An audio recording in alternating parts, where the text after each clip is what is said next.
നമസ്കാരം, എല്ലാവർക്കും RT മീഡിയയുടെ PSC ലിസ്റ്റ് അനലൈസ് ചെയ്യുന്ന മറ്റൊരു ലക്കത്തിലേക്ക് സ്വാഗതം. നമ്മൾ കുറേ ജില്ലയുടെ റാങ്ക് ലിസ്റ്റ് അനലൈസ് ചെയ്തിട്ടുണ്ട്. LD ക്ലർക്ക് റാങ്ക് ലിസ്റ്റിൻ്റെ അനലൈസ് ചെയ്തിട്ടുണ്ട്. അത് പലതും നമ്മുടെ ചാനലിൽ അവൈലബിൾ ആണ്. പലരും ഓരോ ജില്ലയുടെ ഡീറ്റെയിൽസ് കിട്ടാൻ വേണ്ടി ചോദിക്കുന്നുണ്ട്. അത് പലതും നമ്മൾ ചെയ്ത് കഴിഞ്ഞ ജില്ലയിലാണ്. ആ ജില്ലയുടെ തന്നെ ഇനി റൊട്ടേഷൻ ചാർട്ട് കിട്ടിക്കഴിഞ്ഞാൽ ബാക്കി കാര്യങ്ങൾ കൂടി നമുക്ക് ചെയ്യാം. അപ്പോൾ ചെയ്ത് കഴിഞ്ഞ ജില്ലകളിൽ ഒന്ന് തിരുവനന്തപുരം, പാലക്കാട് ജില്ലകളുടെ വളരെ കുറച്ച് ഡീറ്റെയിൽസ് ഉള്ളൂ. നമ്മൾ റാങ്ക് ലിസ്റ്റിൽ വന്നന്ന് കുറേ സുഹൃത്തുക്കൾ, കുറേ കുട്ടികൾ പറഞ്ഞതനുസരിച്ച് ചെയ്തതാണ്. അവർ കുറച്ച് ഡീറ്റെയിൽസേ ഉള്ളൂ. ഇനി അതിൻ്റെ ബാക്കി ഡീറ്റെയിൽസ് നമുക്ക് ഇനി റൊട്ടേഷൻ ചാർട്ട് തയ്യാറാക്കിയതിന് ശേഷം റാങ്ക് ലിസ്റ്റ് നമുക്ക് അനലൈസ് ചെയ്യുമ്പോൾ പറയാം. ചാനലിൽ ആവശ്യമുള്ളവർ കാണുക, മറ്റുള്ളവരെ എത്തിക്കാൻ വേണ്ടി ഷെയർ ചെയ്യാൻ ശ്രദ്ധിക്കുക. അപ്പോൾ ഒരിക്കൽ കൂടി നമ്മുടെ റാങ്ക് ലിസ്റ്റ് അനലൈസ് ചെയ്യുന്ന ഇലക്കത്തിലേക്ക് സ്വാഗതം. റാങ്ക് ലിസ്റ്റ് അനലൈസ് ചെയ്യുന്ന രീതി ആദ്യം പറയാം. റാങ്ക് ലിസ്റ്റ് അനലൈസ് ചെയ്യുന്നത് ആദ്യം അതിൽ കാറ്റഗറി വൈസാണ് അനലൈസ് ചെയ്യുന്നത്. ഓരോ കാറ്റഗറിയിലും എത്ര പേരുണ്ടെന്ന് നോക്കും, അത് എത്ര ശതമാനം ഉണ്ടെന്ന് നോക്കും. എന്നിട്ട് ആ ശതമാനം PSC റിസർവേഷൻ എത്ര ശതമാനം ഉണ്ടെന്നും അതിൽ നിന്ന് എങ്ങനെയാണ് വേരി ചെയ്യുന്നത് നോക്കും. പിന്നീട് നമ്മൾ നോക്കുന്നത് കഴിഞ്ഞ റാങ്ക് ലിസ്റ്റുകളിലെ നിയമന നില എത്രയായിരുന്നു, ഓരോ കാറ്റഗറി വൈസ് എത്രയാണ് നിയമനം നടന്നത്, ഓരോ വർഷം എത്രയാണ് നിയമനം നടന്നത്, അതുപോലെ ലാസ്റ്റ് അഡ്വൈസ് ഡീറ്റെയിൽസ് എങ്ങനെയാണ്, അതിൻ്റെ തുടക്കത്തിലുള്ള അഡ്വൈസ് ഡീറ്റെയിൽസ് എങ്ങനെയാണ് തുടങ്ങിയ കാര്യങ്ങൾ അനലൈസ് ചെയ്യും. പിന്നെ നമ്മൾ അനലൈസ് ചെയ്യുന്നത് അതിൻ്റെ മുമ്പത്തെ ലിസ്റ്റ് ഉണ്ടല്ലോ, അതിന് മുമ്പത്തെ ലിസ്റ്റ് എത്രത്തോളം നിയമനങ്ങൾ നടന്നു, എങ്ങനെയാണ് തുടങ്ങിയ കാര്യങ്ങളാണ് നമ്മൾ അനലൈസ് ചെയ്യുന്നത്. ഈ റാങ്ക് ലിസ്റ്റ് അനലൈസ് ചെയ്യുന്നതോടെ നിങ്ങൾക്കും ഈ റാങ്ക് ലിസ്റ്റിൻ്റെ ഘടനയും എങ്ങനെയാണ് നിയമനങ്ങൾ നടക്കുന്നത്, എത്രത്തോളം എണ്ണമുണ്ട്, ഏകദേശം ഒരു ധാരണ എത്തുമെന്ന് വിചാരിക്കുന്നു. ഇന്ന് നമ്മൾ അനലൈസ് ചെയ്യാൻ പോകുന്നത് കുറേ ദിവസങ്ങളായിട്ട് പറഞ്ഞുകൊണ്ടിരിക്കുന്ന ഒരു ജില്ലയാണ്. വളരെ ചെറിയൊരു റാങ്ക് ലിസ്റ്റാണ്, അതുകൊണ്ടാണ് ഞാൻ പെട്ടെന്ന് എടുത്തത്. ഇടുക്കി ജില്ലയുടെ റാങ്ക് ലിസ്റ്റാണ്. അപ്പോൾ നമുക്ക് ഇടുക്കി ജില്ലയുടെ റാങ്ക് ലിസ്റ്റിലേക്ക് എത്താം. നമുക്കറിയാം, മെയിൻ ലിസ്റ്റ് നോക്കിക്കഴിഞ്ഞാൽ 552 പേരുണ്ട്. ഇതിൻ്റെ തൊട്ട് മുമ്പത്തെ ലിസ്റ്റിൽ 581 പേരുണ്ടായിരുന്നു. ഒരു 29 പേരുടെ കുറവുണ്ട്, വലിയ കുറവൊന്നുമില്ല. ഏതാണ്ട് അതേ ലെവലിൽ തന്നെയുള്ള റാങ്ക് ലിസ്റ്റിൻ്റെ സൈസാണ് അതിലുള്ളത്. സപ്ലിമെൻ്ററി ലിസ്റ്റിൽ 561 പേര്, ഡിഫറൻ്റ് ഏബിൾഡ് കാറ്റഗറിയിൽ 23 പേര്, ടോട്ടൽ 1136 പേരുള്ള ഒരു ലിസ്റ്റാണ് ഇടുക്കി ലിസ്റ്റിൽ. 1136 പേര്. ഇതിൽ ഓരോ കാറ്റഗറി വൈസാണ് നമ്മൾ നോക്കുന്നത്. കാറ്റഗറി വൈസ് ആദ്യം നോക്കുന്നത് ഈഴവ 194 പേരുണ്ട്. 194 പേര്. അത് നമ്മുടെ റാങ്ക് ലിസ്റ്റിൻ്റെ മെയിൻ ലിസ്റ്റിൻ്റെ ഏതാണ് 35% വരും. 35% വരും. ഓരോ 100-ലും 35-ൽ കൂടുതൽ ആൾക്കാർ, 200 മുതൽ 300 വരെ ഒരു 33 പേരുണ്ട് എന്നല്ലാതെ ബാക്കിയുള്ള എല്ലാ 100-കളിലും 39 പേര്, 35-ൽ കൂടുതൽ ആൾക്കാരുണ്ട്. ഈഴവ അത്യാവശ്യം ഉള്ള ഒരു ലിസ്റ്റാണിത്. റിസർവേഷൻ 14% ഉള്ളൂ. 35% ആൾക്കാർ ഈഴവ കാറ്റഗറിയിലുണ്ട്. EWS എക്കണോമിക്കലി വീക്കർ സെക്ഷൻ 98 പേരുണ്ട്. 17.8%. അത് നോക്കും. EWSും അതുപോലെ 20ഓളമാണ്. 18-ൽ കൂടുതൽ ആൾക്കാർ ഓരോ 100-ൻ്റെ ഇടയിലുണ്ട്. 200 മുതൽ 300 വരെ മാത്രം ഒരു 12 പേരുണ്ട്. പിന്നെയുള്ള എല്ലാം 18 പേര്, 17 പേര്, 20 പേര് ഇങ്ങനെയൊക്കെ വരുന്നുണ്ട്. 10% സംവരണം. എങ്കിൽ പോലും 10% സംവരണത്തിനിടയിൽ ഓപ്പൺ കോമ്പറ്റീഷൻ ചിലയിൽ കയറി പോകുമ്പോൾ EWSന് അത് ഒരു തരത്തിൽ നേട്ടമായിട്ട് വരും ഈ ലിസ്റ്റ് എന്നാണ് ഞാൻ അനലൈസ് ചെയ്യുമ്പോൾ മനസ്സിലാവുന്നത്. മുസ്ലിം കാറ്റഗറിയിൽ 51 പേരാണുള്ളത്. 9.23%, 25%, 12% സംവരണമുണ്ട്. താരതമ്യേന മുസ്ലിം കാറ്റഗറിയിൽ നോക്കിക്കഴിഞ്ഞാൽ 10 പേര്, 5 പേര്, 8 പേരും ഒക്കെ വരുന്നുണ്ട്. 9 പേരാണ് ആദ്യത്തെ 100 പേരിലുള്ളത്. പിന്നെ 10 പേര്, 5 പേര് ഇങ്ങനെയൊക്കെയാണ് വരുന്നത്. അതുകൊണ്ട് തന്നെ സംവരണത്തിന് ആനുകൂല്യം അവർക്ക് തീർച്ചയായും കിട്ടുന്ന ഒരു ജില്ലയാണ് മുസ്ലിം കാറ്റഗറിക്ക്. 12% സംവരണമുണ്ട് PSC. ഇതിലൊരു 9.4% ആൾക്കാർ വരുന്നുള്ളൂ. SC 19 പേരുണ്ട്. 3.4% ആൾക്കാരേ ഉള്ളൂ. 8% സംവരണമുണ്ട്. SCക്ക് ഏതായാലും സംവരണത്തിന് ആനുകൂല്യം കിട്ടും. ST ആരുമില്ല, മെയിൻ ലിസ്റ്റിൽ ആരുമില്ല. LCO ആംഗ്ലോ ഇന്ത്യൻ 3 പേരാണ്. LCO ആംഗ്ലോ ഇന്ത്യനാണ് ഈ ലിസ്റ്റിൽ നിന്ന് ഏറ്റവും കൂടുതൽ ബെനിഫിറ്റ് കിട്ടാൻ പോകുന്ന ഒരു കാറ്റഗറി. 3 പേരേ ഉള്ളൂ. ആ 3 പേരിൽ തന്നെ ഞാൻ നോക്കിയപ്പോൾ ആദ്യത്തെ റാങ്ക് 347 ആണെന്ന് എൻ്റെ ഓർമ്മ. അതിൻ്റെ മുന്നത്തെ റാങ്കിൽ ഞാൻ കണ്ടില്ല. അത് 300-ലും 400-ലും ഇടയ്ക്ക് 2 പേരും, പിന്നെ 400-നും 500-നും ഇടയ്ക്ക് ഒരാളും. അങ്ങനെ 3 പേരേ ഉള്ളൂ. ആദ്യത്തെ ഒരു 4% സംവരണമുണ്ട് LCO ആംഗ്ലോ ഇന്ത്യന്. ആദ്യത്തെ ഒരു 100 അഡ്വൈസ് പോകുമ്പോൾ തന്നെ റൊട്ടേഷൻ എവിടെയാണ് അവസാനിക്കുന്നതെന്ന് അറിയില്ല. തുടങ്ങുന്നതനുസരിച്ച് അതിൻ്റെ മാറ്റങ്ങൾ വരാം. അതൊരു 100 അഡ്വൈസ് വരുമ്പോൾ തന്നെ മെയിൻ ലിസ്റ്റ് തീരും. മെയിൻ ലിസ്റ്റിൽ 3 ആളും പോവും. 100ന് മുന്നേ തന്നെ സപ്ലിമെൻ്ററി ലിസ്റ്റിലേക്ക് കടക്കാനാണ് സാധ്യത എന്നാണ് തോന്നുന്നത്. അതിന് റൊട്ടേഷൻ എവിടെ നിന്ന് അവസാനിക്കാൻ തുടങ്ങുന്നത് നോക്കണം. തുടങ്ങിയതിന് ശേഷം ഞാൻ ബാക്കി കാര്യങ്ങൾ പറയും. എന്ത് തന്നെയായാലും LCR ആംഗ്ലോ ഇന്ത്യൻ ഉള്ള ലിസ്റ്റിലുള്ളവർക്ക് വലിയ ബെനിഫിറ്റ് കിട്ടാൻ പോകുന്ന ഒരു ലിസ്റ്റാണിത്. OBC 22 പേര്, 4% ഉള്ളത്, 3% സംവരണമുണ്ട്. വിശ്വകർമ്മ അത്യാവശ്യം എണ്ണമുണ്ട്, 26 പേരുണ്ട്. വിശ്വകർമ്മ 26 പേര് എന്ന് പറഞ്ഞാൽ ഓരോ 100ലും 3 പേരുണ്ട്, 4 പേരുണ്ട്. പിന്നെ 400നും 500നും ഇടയ്ക്ക് 9 പേരുണ്ട്. അവിടെയാണ് കുറച്ച് കൂടുതലുള്ളത്. ബാക്കിയുള്ളതെല്ലാം 3-4 പേരാണ് വിശ്വകർമ്മയിലുള്ളത്. 3% സംവരണമുള്ളൂ, 4.7% ആൾക്കാരുണ്ട്. SIC നട 6 പേരുണ്ട്, 1.1% ഉണ്ട്, 1% സംവരണമുള്ളത്. SIC നാടാർ ആദ്യത്തെ 100ലും 200 ഇല്ല, അത് ബാക്കിയുള്ളവർക്ക് ചിലപ്പോൾ ഗുണം ചെയ്യും. അവർ റിസർവേഷനിൽ. പിന്നെ ഉള്ളത് 300ലാണ് 3 പേര്, പിന്നെ 2 പേര് ഒരാൾ. 400ലും 500നും ഇടയ്ക്ക് ഒരാൾ, 300നും 400നും ഇടയ്ക്ക് 2 പേര്. അപ്പോൾ ആദ്യത്തെ 100ലും 200ലും ഇല്ലാത്തതുകൊണ്ട് അവർക്കത് ഗുണം ചെയ്യും. അത് 1% സംവരണമുള്ളൂ എങ്കിലും ചിലപ്പോൾ അത് ഗുണം ചെയ്യും എന്ന് മനസ്സിലാക്കുന്നു. ഇനിയുള്ളത് ഹിന്ദു നാടാറിൽ 2 പേരുണ്ട്. ആദ്യത്തെ 100ലും 200നും ഇടയിൽ ഒരാൾ, പിന്നെ 300ലും 400നും ഇടയിൽ ഒരാൾ. 1% സംവരണമുള്ളൂ, അതിൻ്റേതായ ഗുണം അവർക്കുണ്ടാവും. ധീവര 4 പേരുണ്ട്, 1% സംവരണമുള്ളൂ, 0.72%. SCCC 3 ആളുണ്ട്. അതാദ്യത്തെ 100ൽ ഒരാൾ, 200ൻ്റെ ഉള്ളിൽ രണ്ടാമത്തെ ആൾ, 300ൻ്റെ ഇടയിൽ മൂന്നാമത്തെ ആൾ. അങ്ങനെ 3 പേരാണുള്ളത്. SCC 1% സംവരണമുള്ളത്, 0.54%. ധീവര ഞാൻ നേരത്തെ പറഞ്ഞു 4 പേരുണ്ട്. ആദ്യത്തെ 100ൻ്റെയും 200ൻ്റെ ഇടയിലാണ് 3 പേരുള്ളത്.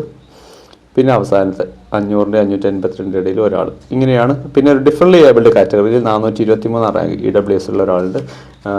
ഡിഫറൻറ്റ് ഏബിൾഡ് കാറ്റഗറി മെയിൻ ലിസ്റ്റിലാണ് കയറിയിരിക്കുന്നത്. കൺഗ്രാജുലേഷൻസ്. ഇത്രയാണ് റാങ്ക് ലിസ്റ്റിനെ അനലൈസ് ചെയ്യുമ്പോൾ പറയാനുള്ളത്. ഓരോ കാറ്റഗറിക്കും അതിൻ്റേതായ ബെനിഫിറ്റ് കിട്ടുന്ന ജില്ലകളുണ്ട്, കിട്ടാത്ത സ്ഥലങ്ങളുണ്ട്. പക്ഷേ ഇത് കൂടുതൽ ഇതിൻ്റെ ഡീറ്റെയിൽസ് അറിയണമെങ്കിൽ റൊട്ടേഷൻ ചാർട്ട് തയ്യാറാക്കുന്ന സമയത്ത് അറിയാൻ കഴിയുള്ളൂ. അതിന് ലാസ്റ്റ് അഡ്വൈസ് ഡീറ്റെയിൽസ് കിട്ടണം. അപ്പോൾ ഓക്കെ, ഇത്രയാണ് ഇടുക്കി ജില്ലയിലെ റാങ്ക് ലിസ്റ്റുമായി ബന്ധപ്പെട്ട കാര്യങ്ങൾ. ഇനി നമുക്ക് നോക്കുന്നത് കഴിഞ്ഞ റാങ്ക് ലിസ്റ്റിൽ നിന്ന് എത്രത്തോളം നിയമനങ്ങൾ നടന്നു, കഴിഞ്ഞ റാങ്ക് ലിസ്റ്റിൽ എന്നാണ് സ്റ്റാർട്ട് ചെയ്തത് അവസാനിച്ചത് എന്നൊക്കെ ആണ്. കഴിഞ്ഞ റാങ്ക് ലിസ്റ്റിൽ നമുക്കറിയാം 2022 സ്റ്റാർട്ട് ചെയ്ത് 2022 ഓഗസ്റ്റ് 1 സ്റ്റാർട്ട് ചെയ്ത് 2025 ജൂലൈ 31 അവസാനിച്ച ലിസ്റ്റ്. നമ്മുടെ ലിസ്റ്റ് 2025 ഓഗസ്റ്റ് 1 തുടങ്ങി. ആ ലിസ്റ്റിൽ കഴിഞ്ഞ ലിസ്റ്റിൽ ഓഗസ്റ്റ് 1 തുടങ്ങി. ഫസ്റ്റ് അഡ്വൈസ് വന്നത് 10/10/2022 ഒക്ടോബർ 10 101 വേക്കൻസിയിലേക്കാണ് അന്ന് ഫില്ല് ചെയ്തത്. 101 വേക്കൻസി ഫസ്റ്റ് അഡ്വൈസിൽ തന്നെ 101 വേക്കൻസി. 101 വേക്കൻസി പറഞ്ഞാൽ ഇടുക്കിയെ സംബന്ധിച്ച് വളരെ വലിയൊരു അഡ്വൈസാണ്.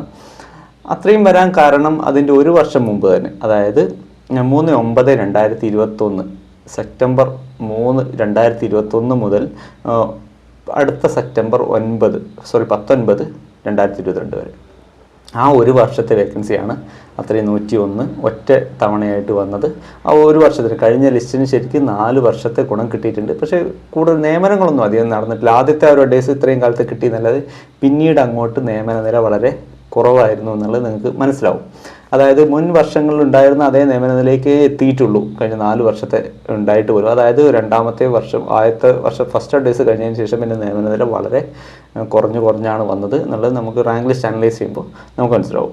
അപ്പോൾ ടോട്ടൽ ആ നമ്പറിലേക്ക് എത്തിയെങ്കിലും ഇങ്ങനെയാണ് നിയമന നില വന്നത് എന്ന് നോക്കാം. ഓപ്പൺ കോമ്പറ്റീഷൻ 62 റാങ്ക് വരെ. ഈഴവ 77, മുസ്ലിം 102, SC 363, ST supplementary list 1, Vishwakarma 71, OBC 54, Hindu Nadar 61, Dheevara 56, SCCC 157, SIC Nadar 89, LC 101. ഇങ്ങനെയാണ് നിയമന നില വന്നത്. അതായത് ഫസ്റ്റ് അഡ്വൈസ് 10/10/2022. ഇനി ആ ലിസ്റ്റിലെ ഏറ്റവും അവസാനത്തെ അഡ്വൈസ് ഡീറ്റെയിൽസ് ആണ് നമ്മൾ നോക്കുന്നത്. അവസാനത്തെ അഡ്വൈസ് പറഞ്ഞാൽ നമുക്ക് അവൈലബിൾ ആയ ഡേറ്റ്, അതിനുശേഷമുള്ള ഒരു അഡ്വൈസ് പോയിട്ടുണ്ടെന്ന് ഞാൻ കഴിഞ്ഞ വീഡിയോയിലൊക്കെ പറഞ്ഞിട്ടുണ്ട്. കഴിഞ്ഞ വീഡിയോയിൽ ഓരോ റൊട്ടേഷൻ ചാർട്ട് തയ്യാറാക്കുന്ന ഡീറ്റെയിൽസൊക്കെ ഞാൻ കഴിഞ്ഞ വീഡിയോയിൽ പറഞ്ഞിരുന്നു. കാണാത്തവരതൊന്നും ശ്രദ്ധിക്കുക. നിങ്ങൾക്ക് എങ്ങനെ സ്വന്തമായിട്ട് റൊട്ടേഷൻ ചാർട്ട് തയ്യാറാക്കാം എന്നുള്ള കാര്യം കൂടി അതിൽ ഞാൻ തുടക്കത്തിൽ വളരെ കുറച്ച് പറയുന്നുണ്ട്, ഒന്ന് ശ്രദ്ധിക്കുക. ലാസ്റ്റ് അഡ്വൈസ് ഡീറ്റെയിൽസ് അയച്ചത് 8/7/2025 അതായത് ജൂലൈ 8, കഴിഞ്ഞ മാസം ജൂലൈ 8 തീയതിയാണ് അയച്ചത്. അത് അതിൻ്റെ വേക്കൻസി റിപ്പോർട്ട് ചെയ്ത് ജൂൺ 18 മുതൽ ജൂലൈ 3 വരെയുള്ള 27 വേക്കൻസി, അതായത് ജൂലൈ 3 വരെയുള്ള വേക്കൻസിയാണ് PSCയിൽ റിപ്പോർട്ടായതായിട്ട് അറിയിച്ചിരിക്കുന്നത്. അതായത് 27 വേക്കൻസി, അത് 3-ന് ശേഷം ഈ 31 വരെയുള്ള 28 ദിവസമുണ്ട്. ശ്രദ്ധിക്കുക, 28 ദിവസത്തെ ഡീറ്റെയിൽസ് നമുക്ക് ലഭിച്ചിട്ടില്ല. അപ്പോൾ കുറച്ചും കൂടി മാറ്റം വരും. അത് വന്നതിന് ശേഷം നമുക്ക് ബാക്കി കാര്യങ്ങൾ സംസാരിക്കാം. ടോട്ടൽ അഡ്വൈസ്, കഴിഞ്ഞ ലിസ്റ്റിലെ ടോട്ടൽ അഡ്വൈസ് 570 അപ്പോൾ ഇടുക്കിയിലെ നിയമന നില എത്ര അഡ്വൈസ് വരെ പോകുമെന്ന് ചോദിച്ചാൽ ഇത് തന്നെയാണ് റേഞ്ച്, 570.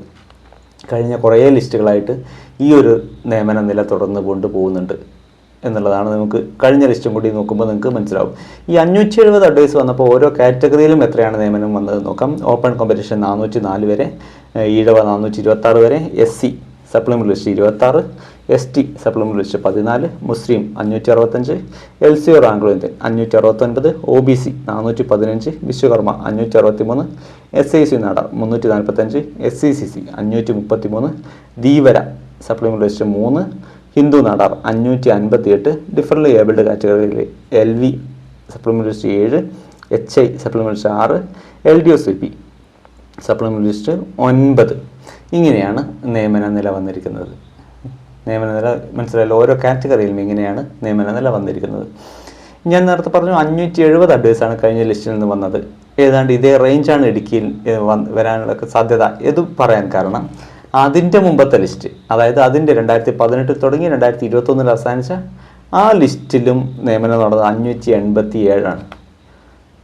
587 കഴിഞ്ഞ ലിസ്റ്റിന് 570 എത്തി. നമുക്ക് ഒരു 28 ദിവസത്തെ ഡീറ്റെയിൽസും കൂടി കിട്ടാനുണ്ട്. അതൊരു 587 ആ റേഞ്ചിൽ തന്നെ ആയിരിക്കും ഉണ്ടാവുക എന്ന് ഞാൻ മനസ്സിലാക്കുന്നു. അതിന് മുമ്പത്തെ ലിസ്റ്റിൽ 587. മനസ്സിലായല്ലോ. ഇടുക്കിയുടെ റേഞ്ച് അത്രയാണ്. ഒരു 600-ൽ താഴെയുള്ള നിയമന നിലയാണ് സാധാരണഗതിയിൽ സംഭവിക്കാൻ സാധ്യതയുള്ള. 550-നും 600-നും ഇടയിലുള്ള ഒരു അഡ്വൈസ് നില വരാറുണ്ട് ഇടുക്കി ഡിസ്ട്രിക്റ്റിൽ നിന്നുള്ളത് നമുക്ക് ഇതിൽ നിന്ന് മനസ്സിലാവും. അപ്പോൾ നമ്മുടെ ലിസ്റ്റിൽ നിന്നും ചിലപ്പോൾ കുറച്ച് കൂടുതൽ കിട്ടിയേക്കാം, സാധ്യതകളനുസരിച്ച് കിട്ടട്ടെ. ഇങ്ങനെയാണ് നിയമന നില വന്നിരിക്കുന്നത്. 587 വന്നപ്പോൾ കഴിഞ്ഞ റാങ്ക് ലിസ്റ്റ്, കഴിഞ്ഞതിൻ്റെ തൊട്ട് മുമ്പത്തെ റാങ്ക് ലിസ്റ്റ് 2018 മുതൽ 2021 വരെയുള്ള റാങ്ക് ലിസ്റ്റിൽ ഓരോ കാറ്റഗറി നോക്കി കഴിഞ്ഞാൽ ഓപ്പൺ കോമ്പറ്റീഷൻ 412 വരെ, ഈഴവ 416, മുസ്ലിം 692, SC supplementary list 12, ST supplementary list 11, LCO Anglo Indian supplementary list 10, OBC 478, Vishwakarma 432, SIC Nadar 662, SCCC 392, Dheevara 554, Hindu Nadar supplementary list 2, different abled category LV 10, LDOCP 6. ഇത്രയാണ് ഡീറ്റെയിൽസ് വന്നിരിക്കുന്നത്. നമുക്ക് ഓരോ കാറ്റഗറിയിൽ റാങ്ക് ലിസ്റ്റിൻ്റെ ഓരോ കാറ്റഗറിയിൽ നിയമന നില മനസ്സിലായാലും.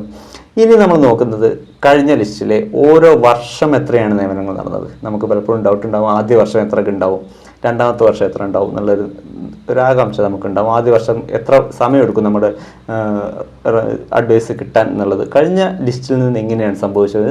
ആദ്യ വർഷം 208 അഡ്വൈസാണ് പോയത്. 208-ന് ആദ്യത്തെ തന്നെ 101 പോയിട്ടുണ്ട് എന്നുള്ളത് ഓർക്കുക. രണ്ടാമത്തെ വർഷം 162, മൂന്നാമത്തെ വർഷം ഇതുവരെ 200. മനസ്സിലായല്ലോ, 200. ഈ വർഷം കണക്കാക്കുന്നത് ഓഗസ്റ്റ് ടു ജൂലൈ ആണ് ഞാൻ. അതായത് ഓഗസ്റ്റ് 1-നാണ് നമ്മുടെ ലിസ്റ്റ് വന്നത്. അതുകൊണ്ട് തന്നെ ഓഗസ്റ്റ് ടു ജൂലൈ ആണ്. 208, 162, 200, അങ്ങനെ ടോട്ടൽ 570. ഇത്രയാണ് ഇടുക്കി ഡിസ്ട്രിക്റ്റിലെ നിയമന നിലയും സാധ്യതകളും പറയാനുള്ളത്. ഇനി നമുക്ക് റൊട്ടേഷൻ ചാർട്ട് തയ്യാറാക്കാനായിട്ട് ലാസ്റ്റ് അഡ്വൈസ് ഡീറ്റെയിൽസ് കിട്ടിയതിന് ശേഷം ബാക്കി കാര്യങ്ങൾ ചെയ്യണം. അപ്പോൾ നിങ്ങൾ ആവശ്യപ്പെട്ടതനുസരിച്ച്, കൂടുതൽ പേര് ആവശ്യപ്പെടുന്നതനുസരിച്ച് മറ്റൊരു ജില്ലയുടെ റാങ്ക് ലിസ്റ്റ് അനാലിസിസുമായി ഞാൻ വരാം. നിങ്ങൾക്ക് ഈ താല്പര്യമുണ്ടെങ്കിൽ നിങ്ങൾ ചാനൽ സബ്സ്ക്രൈബ് ചെയ്യുക, മറ്റുള്ളവരെത്തിക്കാൻ വേണ്ടി ഷെയർ ചെയ്യുക. അപ്പോൾ ഓക്കെ, എല്ലാവർക്കും നല്ലൊരു ദിവസം ആശംസിക്കുന്നു. താങ്ക്